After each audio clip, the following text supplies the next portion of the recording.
People who had to sign an NDA, what did they not want you to tell? I was 26 when I signed the NDA that would change my life. After years living paycheck to paycheck, one email from my ex-boyfriend's father changed everything. My son is getting married. We need to discuss some matters, confidentially. Paul's family was old money, the kind with buildings named after them and private jets that never appeared on flight trackers. We dated for 3 years during college before he abruptly ended things. No explanation.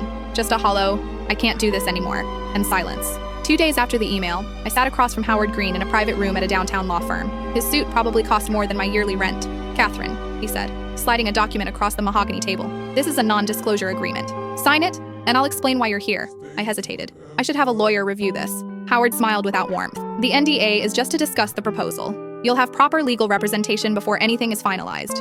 Against my better judgment, I signed. Howard leaned forward. "My son is marrying the Watkins girl next month. Her family's shipping empire, and our tech holdings will create one of the largest private conglomerates in the country." He paused. "The merger, marriage, is contingent on Paul's spotless reputation." My stomach tightened. What does this have to do with me? The incident during your relationship, the hospital visit, the photographs. My blood went cold. The night I thought no one knew about. The night Paul had shown me who he really was. $3 million, Howard said, for your permanent silence and the destruction of any evidence, plus the return of certain items in your possession. I stared at him, processing the amount. Enough to pay off my student loans, buy a house, start over.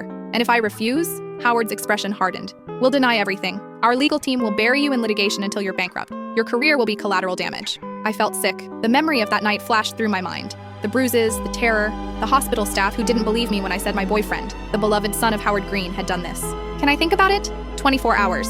Howard stood up. "Remember, you signed an NDA just by being in this room. Speak to anyone, and the consequences will be severe." What Howard didn't know was that I wasn't the same scared girl from 3 years ago. I'd been preparing for this moment, gathering evidence, building connections. The digital trail Paul thought he'd erased still existed. The nurse who treated me had kept unofficial records. And the Watkins girl? She deserved to know who she was really marrying. I had 24 hours to make my decision. $3 million for my silence, or the chance to finally expose the monster behind the golden boy facade. I couldn't fit what happens next in this short video. Watch the rest down below.